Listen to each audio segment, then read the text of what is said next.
सर्व unique minded विद्यार्थ्यांचे unique क्लासेसमध्ये स्वागत आहे. तर आपला हा लिनियर इक्वेशन इन टू व्हेरिएबलच्या वर्ड प्रॉब्लेमवरती दुसरा व्हिडिओ आहे. पहिल्या व्हिडिओमध्ये आपण सोपे उदाहरण घेतलं होतं. त्याच्यामध्ये इझी सेंटेन्स छोटे छोटे वाक्य होते, त्याचं आपण इक्वेशनमध्ये कन्व्हर्जन केलं होतं. आता हे दुसऱ्या व्हिडिओमध्ये आपण थोडे कन्फ्युजन करणारे किंवा थोडे मीडियम लेवलचे क्वेश्चन जे असतील ते आपल्याला याच्यामध्ये घ्यायचे. आणि तिसऱ्यामध्ये जास्त हार्ड वाटणारे, मुलांना जे जास्त हार्ड वाटतात किंवा 10वीच्या बोर्डाच्या परीक्षेमध्ये 4-4 मार्काला येतात तसे प्रश्न आपल्याला तिसऱ्या व्हिडिओमध्ये घ्यायचे. पहिला व्हिडिओ जर तुम्ही पाहिला नसाल तर तो पूर्ण पहा. तेच पाहिल्यानंतरच तुम्हाला हा दुसरा व्हिडिओ सोपा जाईल. दुसरा व्हिडिओ पूर्ण पहा. हे दोन्हीही व्हिडिओ व्यवस्थित समजल्यानंतर तुम्हाला तिसरा व्हिडिओ समजेल. त्यानंतर तुम्हाला 10वीच्या बोर्डाच्या परीक्षेमध्ये आलेले 4-4 मार्काचे प्रश्न हे सोपे वाटू लागतील. त्यासाठी हे तिन्ही व्हिडिओ पहा. तिसरा व्हिडिओ लवकरच येईल. प्रत्येक वेळेस तुम्हाला व्हिडिओ आला का नाही हे सर्च करावं लागतं.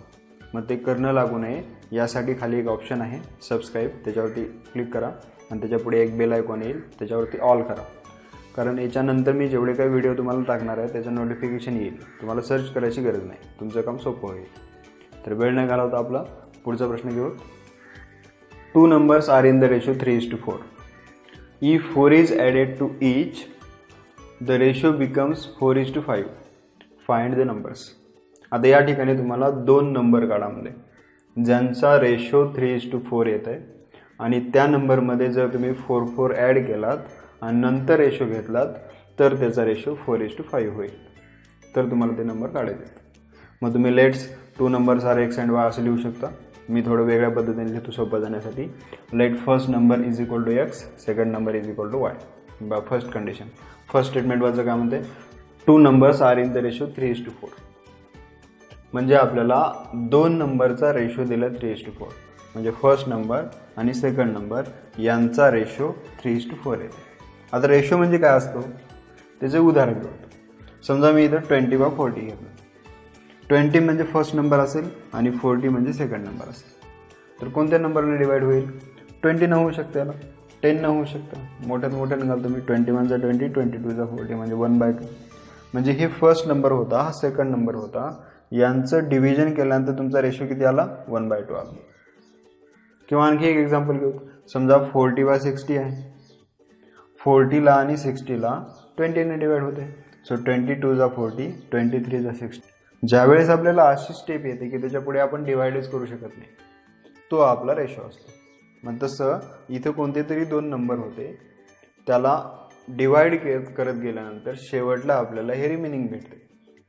आता व्हॅल्यू ठेवा. फर्स्ट नंबरसाठी आपण x ठेवू शकतो, सेकंड नंबरसाठी y इज इक्वल टू 3/4 ला 3/4. मग आता क्रॉस मल्टिप्लिकेशन करा. 4 × x 4x is equal to y × 3 3y आणि हे 3y इकडे घेऊन या. म्हणजे 4x - 3y is equal to 0. हे आपलं इक्वेशन नंबर फर्स्ट आलं. आता by second condition. Second condition काय म्हणतं, if 4 is added to each. म्हणजे ह्या नंबरमध्ये, या 2 नंबरमध्ये जर तुम्ही +4 केलात, प्रत्येकामध्ये जर 4 ॲड केलात तर तुमचा पुढचा रेशो चेंज होते. काय होईल रेशो तुमचा? 4:5 होईल. मग आपण तसंच लिहतो. First number by second number यांच्यामध्ये आपण +4 हे ॲड केलं, त्यावेळेस त्याचा रेशो किती येईल? 4/5 येईल.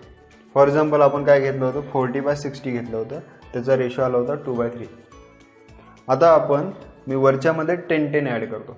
म्हणजे 40 + 10 आणि 60+. त्यावेळेस पाहू त्याचा रेशो बदलतो का? वरचाच येतो. 40 + 10 म्हणजे 50 होईल. 60 + 10 म्हणजे 70 होईल. 50 आणि 70ला 10 ने डिवाइड होईल. सो 10 5 जा 10 7 जा म्हणजे 5/7 येते. मग अगोदरचा रेशो काय होता आपला? 2/3 होता आणि नंतरचा रेशो काय आला तुमचा? 5/7 आला. रेशो चेंज झाला. तसंच इथं कोणता तरी नंबर ॲड केल्यानंतर त्याचा रेशो अगोदरच्यापेक्षा चेंज झाला. मग हे आपली कंडिशन आहे. मग आता व्हॅल्यू ठेवा. फर्स्ट नंबरसाठी आपण x ठेवू शकतो. इथे x आलं. +4 ला +4. सेकंड नंबरसाठी y ठेवू शकतो. +4 ला +4 is equal to 4/5. Cross multiplication करा. 5 ने याला मल्टिप्लिकेशन करा, 4 ने याला मल्टिप्लिकेशन करा. सो 5 x + 4 ते आपण इकडे देऊ. 5 x + 4 इज इक्वल टू 4 न खालच्याला मल्टिप्लाय करा. सो 4 y + 4 मल्टिप्लिकेशन करा. आता 5 × x 5x प्लस ला प्लस 5 4 जा 20 is equal to 4 × y 4y plus ला प्लस. मग हे +4y इकडे घेऊन या आणि हे +20 पुढे घेऊन जाऊ. सो 5x ला 5x इकडचा +4y इकडे आलं की -4y झाला इज इक्वल टू 16ला 16 हा +20 पुढे गेला की -20 झाला. सो हे ॲज इट इज आला इज इक्वल टू 16 - 20. सो असं होत नाही 20 - 16 4 ग्रेटर नंबर साईन मायनस. हे आपलं इक्वेशन नंबर सेकंड आलं. आता इक्वेशन फर्स्ट आहे सेकंड आहे कसं सोडवायचं हे तुम्हाला माहीतच. याच्या अगोदर आपण शिकलोच आहे कसं सोडवायचं ते. ज्यांनी याच्या अगोदरची व्हिडिओ पाहिले नाहीत त्यांनी याच्या अगोदरची व्हिडिओ पहा. हे दोन कसं सोडवायचं याच्या आपण 4 मेथड पाहिल्या होत्या. त्याच्यापैकी कुठल्याही मेथडनं तुम्ही सोडवू शकता. सोपी आहे एलिमिनेशन मेथड, त्या पद्धतीने सोडवू शकता. तिथं आहे पहा -3y, इथं आहे -4y. दोघांचं जर सारखं करायचं असेल तर याला 3 न मल्टिप्लाय करा म्हणजे इथं 3 4 = 12 येईल आणि त्याला 4 न मल्टिप्लाय करा 4 3 = 12. इथं -12y येते तिथं -12y येते. दोघांची सबट्रॅक्शन केलं की कॅन्सल होते. नंतर तुमचं उत्तर येईल. याचं उत्तर हा प्रश्न लिहून घ्या. याच्या खालचं उत्तर तुम्ही कंप्लीट करा. आपण नेक्स्ट क्वेश्चन घेऊ. पुढचा प्रश्न आहे the sum of 2 digit number and the number obtained by interchanging the digits is 99. If digits differ by 3 find the numbers. म्हणजे अशी एक 2 अंकी संख्या आहे 2 डिजिट नंबर. 2 डिजिट नंबर कुठून कुठपर्यंत असतो 10 पासून 99 पर्यंत. हे 2 डिजिट नंबर असतात. त्याच्यापैकी कुठला एक नंबर आहे की तो एक नंबर आणि त्याचा इंटरचेंजिंग डिजिट्स म्हणजे उदाहरणामध्ये 13 असेल तर त्याचा इंटरचेंजिंग काय होईल 31 होईल. 15 असेल तर इंटरचेंजिंग काय होईल 51 होईल. म्हणजे असं त्या दोघांचे ॲडिशन किती होते म्हणजे 99 आहे. आणि ती 2 अंकी संख्या तयार होण्यासाठी जे 2 अंक वापरलेले असतील 2 डिजिट वापरलेले असतील त्यांची सबट्रॅक्शन तुम्हाला 3 आली पाहिजे. असा तो नंबर तुम्हाला शोधायचा. आता आपल्याला तो नंबर काढायचा म्हणजे तो नंबर आपल्याला सपोज करावा लागेल. Suppose 2 digit number is equal to XY. XY हे आपण 2 डिजिट नंबर घेतला. पण हे उत्तरामध्ये तुम्ही लिहायचं नाही कारण या XYचे वेगवेगळे अर्थ होतात. आपल्याला दिसते की X आणि Y याच्या ठिकाणी आपण 2 अंक ठेवले तर 2 डिजिट नंबर होते तयार ते. पण प्रत्येकालाच ते कळणार नाही कारण प्रत्येकजण वेगवेगळ्या अँगलनं पाहू शकतो त्याला. X आणि Yच्या मध्ये काय नाही म्हणजे मल्टिप्लिकेशन आहे. म्हणजे आपण समजा 23 नंबर घेतला इथं 2 ठेवलं इथं 3 ठेवलं तर 2 3 6 होईल. मग ते 2 डिजिट नंबर होणारच नाही. ठीक आहे Xच्या ठिकाणी 2 ठेवलात Yच्या ठिकाणी 3 ठेवला 23 असं. पण ते आपल्याला कळते बाकीच्यांना सर्वांना कळलं. मॅथमॅटिकल स्टेटमेंट किंवा मॅथमॅटिकल आन्सर जे आहे ते युनिव्हर्सल असलं पाहिजे. आपण जे अर्थ घेऊन या ठिकाणी लिहत आहोत तोच अर्थ वाचणाऱ्याला समजला पाहिजे. म्हणून हे XY आपण घ्यायचं नाही. हे आपण रफमध्ये लिहितो आपल्याला समजण्यासाठी. आपण त्याचा अर्थ काढू शकतो बरोबर.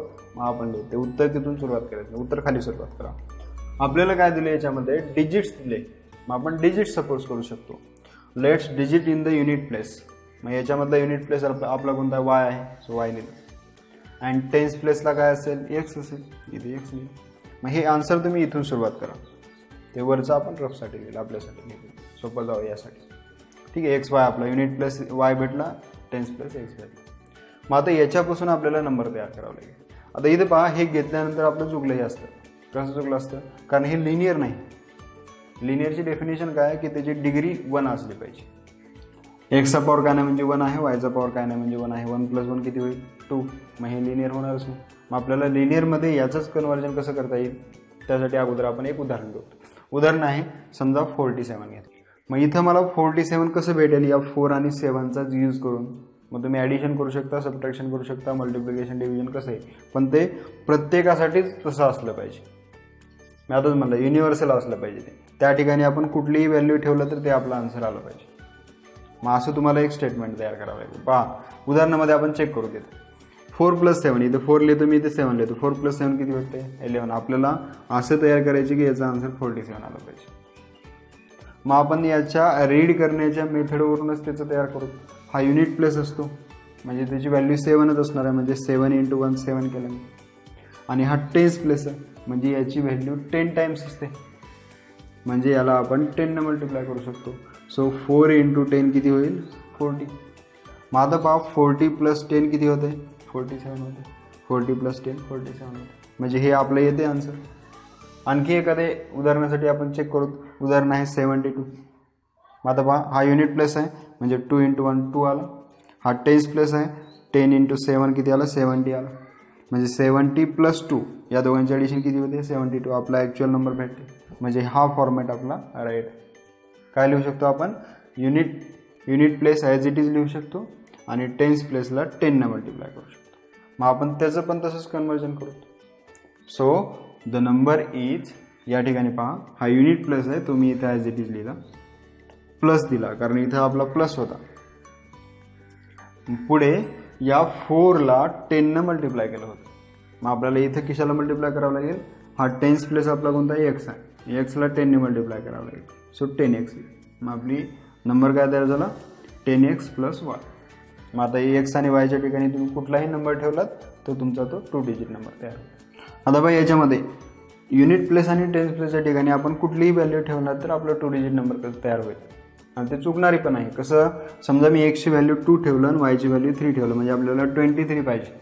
मग याच व्हॅल्यू जर आपण इथे ठेवलं तर 23 भेटते का आपल्याला. तर एक्सच्या ठिकाणी 2 × 10 किती होते 20 आणि प्लस वाय म्हणजे 3 23. म्हणजे हे युनिव्हर्सल स्टेटमेंट तयार झालं 2 डिजिट नंबरचं. कोणीही वाचलं तर त्याला त्याचा अर्थ समजून जाईल किंवा याच्यापासून एकच अर्थ निघेल त्याचा. मग हे आपलं झालं 2 डिजिट नंबर. आता पुढे काय म्हणलं पहिल्याच वाक्यामध्ये, and the number obtained by interchanging. म्हणजे हा जो 2 डिजिट नंबर होता त्याला इंटरचेंज केलं. म्हणजे इथं 23 होतं तर 32 घेतलं त्याने, म्हणजे उलटं केलं. मग आपण पण उलटं केलं, XY होतं तर त्याचं आपण YX घेऊ. म्हणजे उदाहरणामध्ये 27 असेल तर 73 घेतलं, म्हणजे त्याचं इंटरचेंज केलं, उलटं केलं त्याला. सो YX आपला 2 डिजिट नंबर झाला. मग आपण XY पासून 10x + y केलं होतं.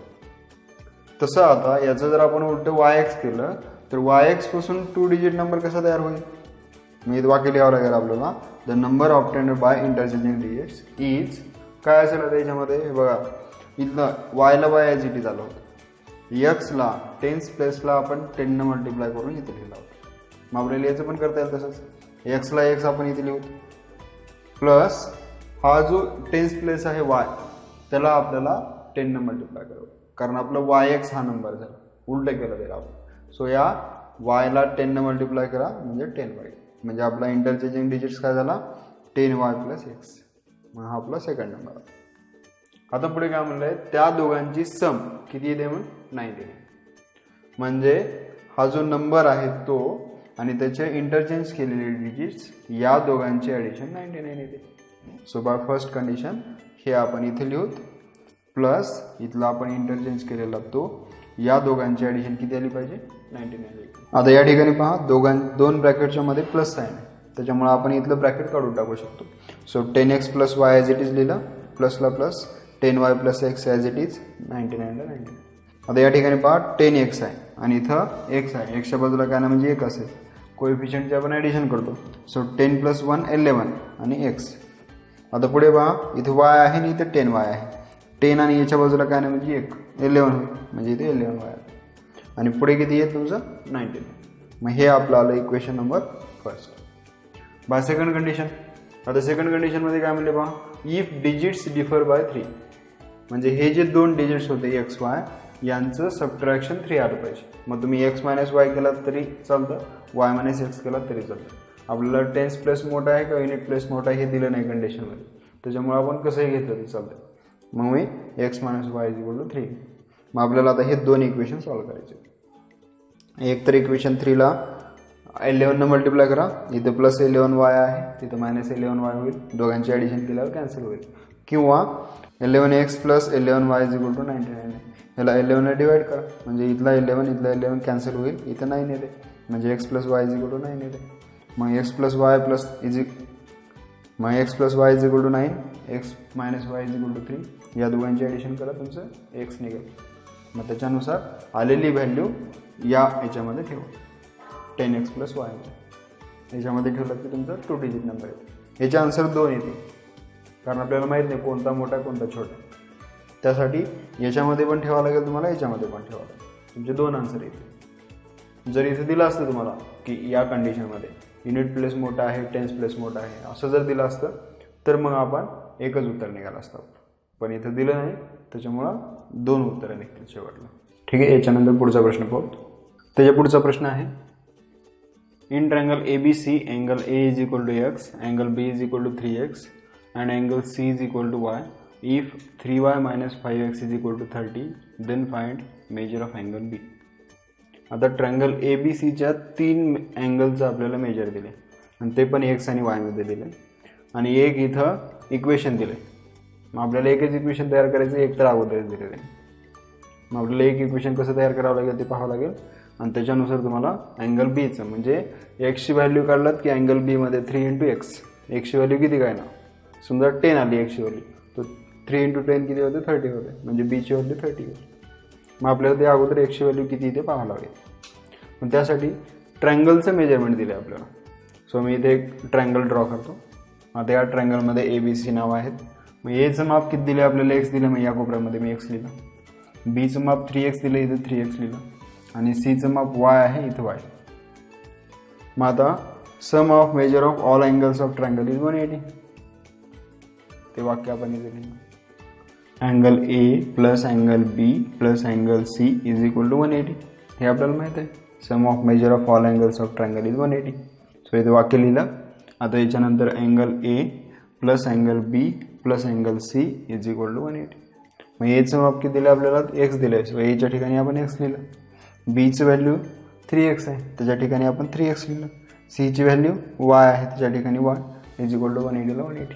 मग आता याच्यामध्ये कोणाची ॲडिशन होते, इथे x आहे, इथे 3x आहे, याच्या बाजूला काय ना म्हणजे 1 असेल. सो 1 + 3 किती येईल, 4x. yला y इज इक्वल टू 180. हे आपलं इक्वेशन नंबर फर्स्ट दिले. आणि सेकंड तर तुम्हाला क्वेश्चनमध्येच दिले, 3y - 5x is equal to 30. मग त्याला ते equation me as it is इथे लिहिलं. याला थोडं चेंज करावं लागेल, कारण आपल्या वरच्या इक्वेशनमध्ये अगोदर x आले, नंतर y आले. मग इथं या 3y समोर काय ना म्हणजे प्लस असेल. मग हे पुढे लिहा आणि हे 5x अगोदर लिहा. म्हणजे हे -5x सुरुवातीला आलं, हे +3y त्याच्या पुढे आलं आणि इज इक्वल टू 30 ला 30. मग आता इथे x आहे, इथे x आहे सुरुवातीला, इथे 2 नंबरला y आहे, इथे 2 नंबरला y आहे. म्हणजे आता हे 2 सोडवू शकतो आपण. कसं सोडवायचं, जर या दोघांचं सारखं करायचं असेल, इथे 5 आहे तर या 5ने याला मल्टिप्लाय करा, म्हणजे इथे 5 4 20 येते. प्रत्येकाला 5ने मल्टिप्लाय करा. आणि इथं पण 20 पाहिजे असेल तर या 4नं या प्रत्येकाला मल्टिप्लाय करा आणि दोघांची ॲडिशन करा, कॅन्सल होईल. किंवा इथे अगोदरच 3y आहे, मग फक्त याला 3नं मल्टिप्लाय करा, इथे 3y तिथे 3y, दोघांची सबट्रॅक्शन केली की कॅन्सल होते. याच्या खालचं सोडवा तुम्ही. पुढचा क्वेश्चन आहे, the sum of the numerator and denominator of a fraction is 4 more than twice the numerator. If the numerator and denominator increased by 3, they become in the ratio 2:3. Determine the fraction. आता या ठिकाणी आपल्याला एक fraction काढायचं की ज्यांचं numerator and denominator मधलं आपल्याला रिलेशन दिले या प्रश्नामध्ये. So suppose fraction is x/y. Numerator याच्यामधलं काय असेल, ऑब्वियसली x असेल. So numerator is equal to x, denominator is equal to y. आता पाहूत by first condition. First statement म्हणजे आपल्याला काय काय दिले ते पहा. If the sum of numerator and denominator, numerator and डिनॉमिनेटरची सम आहे, मी इथे लिहितो मग न्यूमरेटर प्लस डिनॉमिनेटर. आता पुढे पाहूत काय म्हणते, is 4 more than twice the numerator. म्हणजे या ठिकाणी कंपॅरिझन आलं. कोणासोबत कंपॅरिझन आहे, न्यूमरेटर अँड डिनॉमिनेटरची समची कंपेअर करायचं कोणासोबत, 4 more than twice the numerator. म्हणजे याची कंपेअर न्यूमरेटर सोबतच करायचे. मग पुढे न्यूमरेटर लिहितात, पण न्यूमरेटरची ट्वाईस आहे म्हणजे याला 2 ब्रॅकेटच्या बाहेर ठेव. आता numerator plus denominator is equal to 2 in bracket numerator आलं.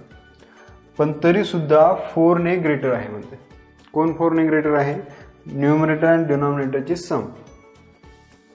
सम is greater than twice the numerator. म्हणजे या दोघांची सम ही याच्यापेक्षा मोठी आहे. मग इकडची मोठी झाली, आपल्याला तिकडचं लेवल आणण्यासाठी त्याच्यामध्ये 4 ॲड करावं लागेल. सो +4 आपण पुढे ॲड केलं. मग आता दोन्ही बाजू इक्वल झाले. परत बघा आपण हे इक्वेशन कसं तयार केलं. फर्स्ट स्टेटमेंट आहे, the sum of numerator and denominator इथे लिहिलं आपण, इज 4 more than. ठीक आहे, 4 more than आपण नंतर पाहू. मोर दॅन म्हणजे कंपॅरिझन आलं, मग त्याच्या पुढे लिहू ट्वाईस द न्यूमरेटर आहे, मग इथं ट्वाईस द न्यूमरेटर लिहिलं. मग हा 4ने मोर आहे, जास्त आहे हा, मग आपल्याला त्याला वाढवावं लागेल. मग त्यासाठी +4 तिकडे गेला. मग आता दोन्ही साईड काय झाले, इक्वल झाले. मग आता आपण याच्यामध्ये x/2. सो न्यूमरेटरला आपण काय म्हणलं, x. सो न्यूमरेटरच्या ठिकाणी x आला, डिनॉमिनेटर y आहे, सो याच्या ठिकाणी y आला. 2 ला 2, न्यूमरेटर आपला x आहे, त्याच्या ठिकाणी x आला आणि +4 ला +4. मग आता काय करा, हे ॲज इट इज लिहा, x + y. तिकडचं +2x इकडे घेऊन या मायनस होईल आणि +4 ला +4. मग आता या एक्सच्या बाजूला काय ना म्हणजे 1 असेल.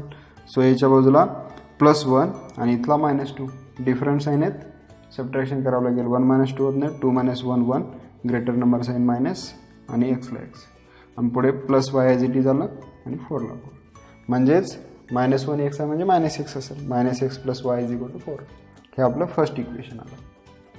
आता पाहूत आपण second equation. By second condition काय म्हणते second equation, if the numerator and denominator increased by 3 they become in the ratio 2:3. म्हणजे न्यूमरेटर आणि डिनॉमिनेटर हा जो आपला फ्रॅक्शन होता, न्यूमरेटर पण 3 ने वाढवायचं आहे आणि डिनॉमिनेटर पण 3 ने वाढवायचं आहे, त्यावेळेस त्याचा रेशो 2:3 येते. So bye second condition numerator आणि डिनॉमिनेटर इथं आपण फ्रॅक्शन लिहिलं, वरचा पण 3 ने वाढवायचा आणि खालचा पण 3 ने वाढवायचा. सो +3 केला, त्यावेळेस त्याचा फ्रॅक्शन रेशो कसं येते आपण अगोदरच पाहिलं होतं. याला डिवाइड केल्यानंतर आपल्याला जे आन्सर भेटते ते रेशो असते त्याचं. मग याचा रेशो किती दिले 2/3. मग आता क्रॉस मल्टिप्लिकेशन करा, 3 ने याला मल्टिप्लाय करा इथे लिहा, 2 ने याला मल्टिप्लाय केला इथे लिहा. मग आता मल्टिप्लिकेशन करा, 3 × x 3x प्लसला प्लस 3 3 जा 9 = 2 × y 2y प्लसला प्लस 2 3 जा 6. मग इथं 3x ला 3x ॲज इट इज, इकडचं +2y इकडे घेऊन या -2y झालं, = 6 ला 6 हा +9 = पुढे गेला की मायनस आला.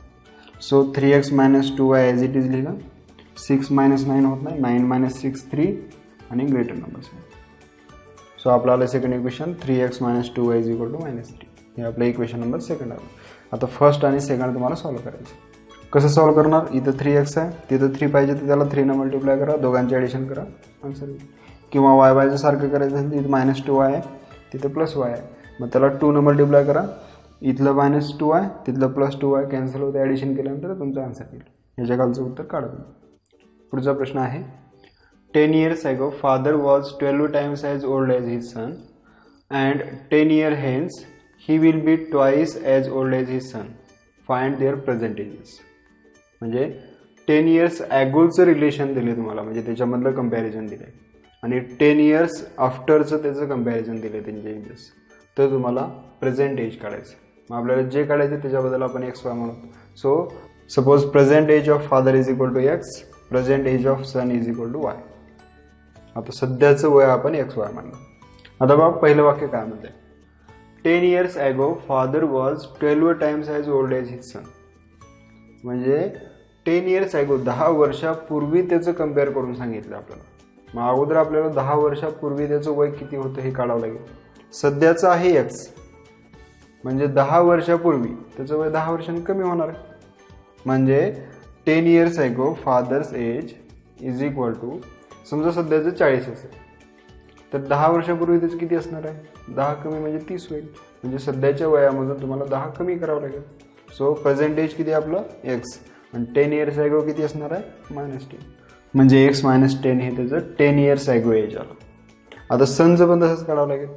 10 years ago son's age = present age आहे Y आणि 10 years ago म्हटल्यानंतर काय करावं लागेल आपल्याला -10. सो Y - 10 हे 10 years ago सन्स एज असेल. मग आपल्याला दोघांचं पण 10 years ago 10 वर्षापूर्वीचं वय भेटलं. आता आपण पाहू कंडिशन काय म्हणते.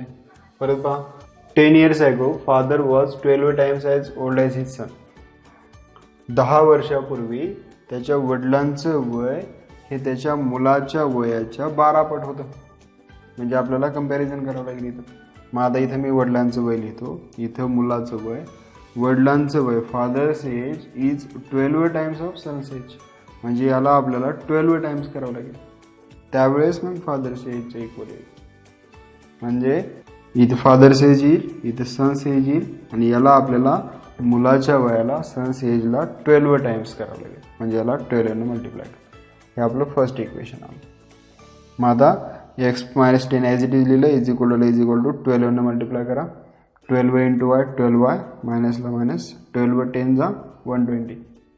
मग आता इथं X ला X as it is +12y इकडे आला की -12y = हा -120 ने -120 लिहिला आणि हा जो आहे -10 तो पुढे गेला की +10 झाला. मग आता हे X - 12y as it is आलं, = मायनस प्लस डिफरंट साईन आहेत, सबट्रॅक्शन करावं लागेल. So 120 - 10 110 110 greater number sign minus. म्हणजे हे आपल्याला इक्वेशन नंबर फर्स्ट. आता इक्वेशन सेकंड पाहू. काय म्हणलं 10 year hence 10 year hence he will be twice as old as his son. म्हणजे परत आता 10 वर्षानंतरचं त्यांचं कम्पेअर दिलं, मग आपल्याला 10 वर्षानंतर त्यांचं वय किती होईल काढावं लागेल. So after 10 years father's age is equal to present age आहे एक्स. आफ्टर 10 years 10 वर्षानंतर म्हणजे एक्स प्लस 10 होईल. आणि after 10 years son's age is equal to present age मुलाचं आहे वाय आणि 10 years आफ्टर वाय प्लस 10. मग आता कंडिशन पहा, 10 year hence father's age is twice age old age his son. Father's age is twice, son's एजच्या twice असेल त्याच्या. So father's age इथं सन्स एज लिहिलं आणि याच्या ट्वाइस असेल, त्याला 2 ने मल्टिप्लाय करावं लागेल. सो ही आपली कंडिशन आली. मग आता x plus 10 as it is लिहिलं, इज इक्वल टू 2 ने मल्टिप्लाय करा. 2 × y 2y प्लसला प्लस 2 × 10 20. मग हे प्लस 2y इकडे घेऊन या मायनस होईल. एक्सला x as it is plus 2y इकडे आलं की मायनस, इज इक्वल टू 20ला 20, हा प्लस 10 पुढे गेला की मायनस 10 झाला. So x minus 2y as it is आलं, इज इक्वल टू 20 मायनस 10 किती आलं 10. हे आपलं इक्वेशन नंबर 2 आलं. मग इक्वेशन फर्स्ट भेटले तुम्हाला, इक्वेशन सेकंड भेटले, सॉल्व करा त्याला.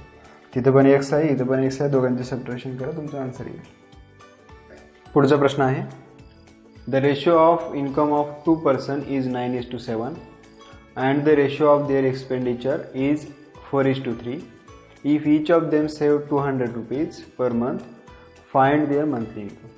आता या प्रश्नामध्ये आपल्याला त्याच्या इन्कमचा रेशो दिलाय, एक्सपेंडिचरचा रेशो दिलाय आणि त्याचं सेव्हिंग दिले आणि तुम्हाला त्याचं इन्कम विचारलं किती आहे अमाऊंटमध्ये.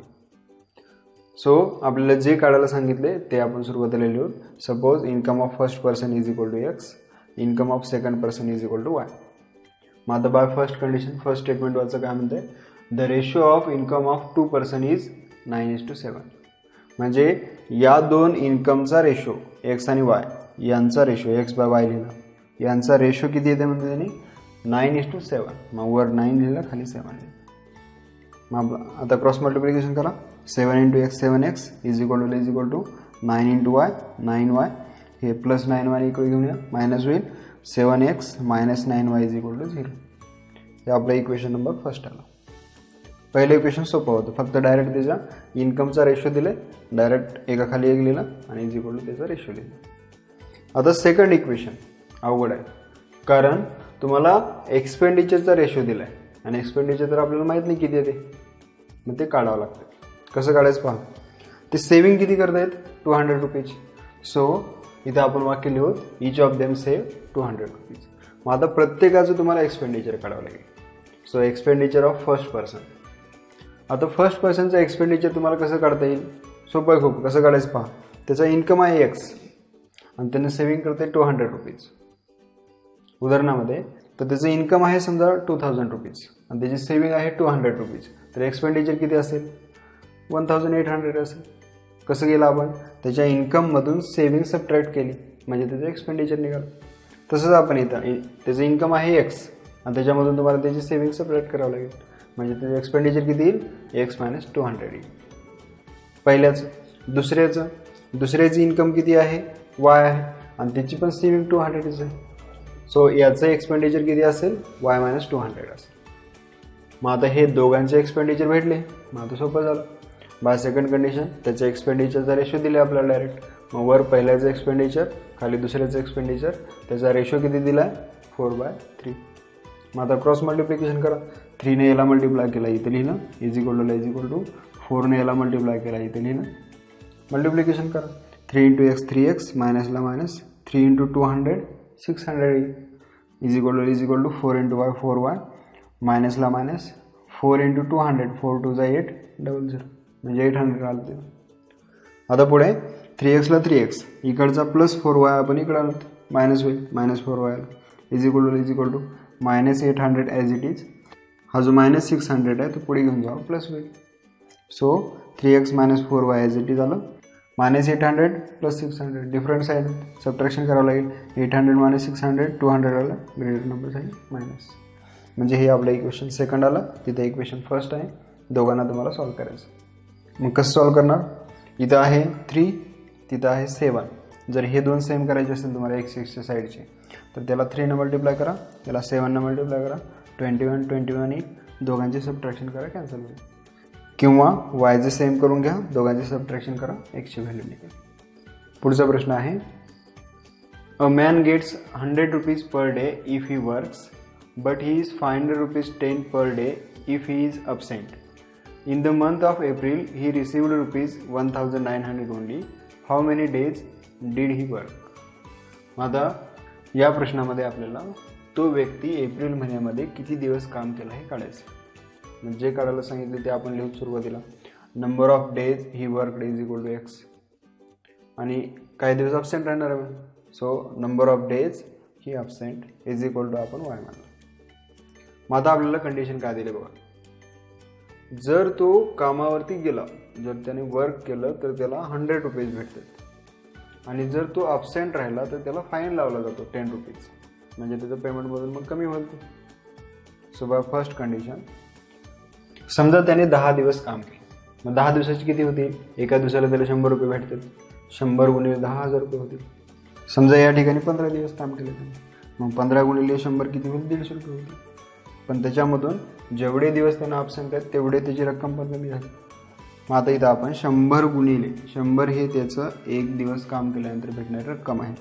मग त्याने गुणिले किती दिवस काम केले, मग आता इथं आपण 100 गुणिले त्याने किती दिवस काम केले हे लिहू शकतो. जर त्याने एक दिवस काम केलं असेल तर 100 गुणिले 100 रुपये भेटतील. जर त्याने 2 दिवस काम केलं असेल तर 100 गुणिले 2 200 रुपये भेटतील. म्हणजे एक्स म्हणजे त्याने किती दिवस काम केले याच्यासाठी आपण एक्स मानू. मग त्याने कदाचित 15 दिवस काम केलं असेल तर 15 गुणिले 100 किती होईल, 1500, 1500 त्याची अमाऊंट झाली. मग आता एवढी अमाऊंट त्याला भेटणार नाही, तो जेवढे दिवस अब्सेंट असेल पर डे 10 रुपीज त्याला फाईन केला जातो.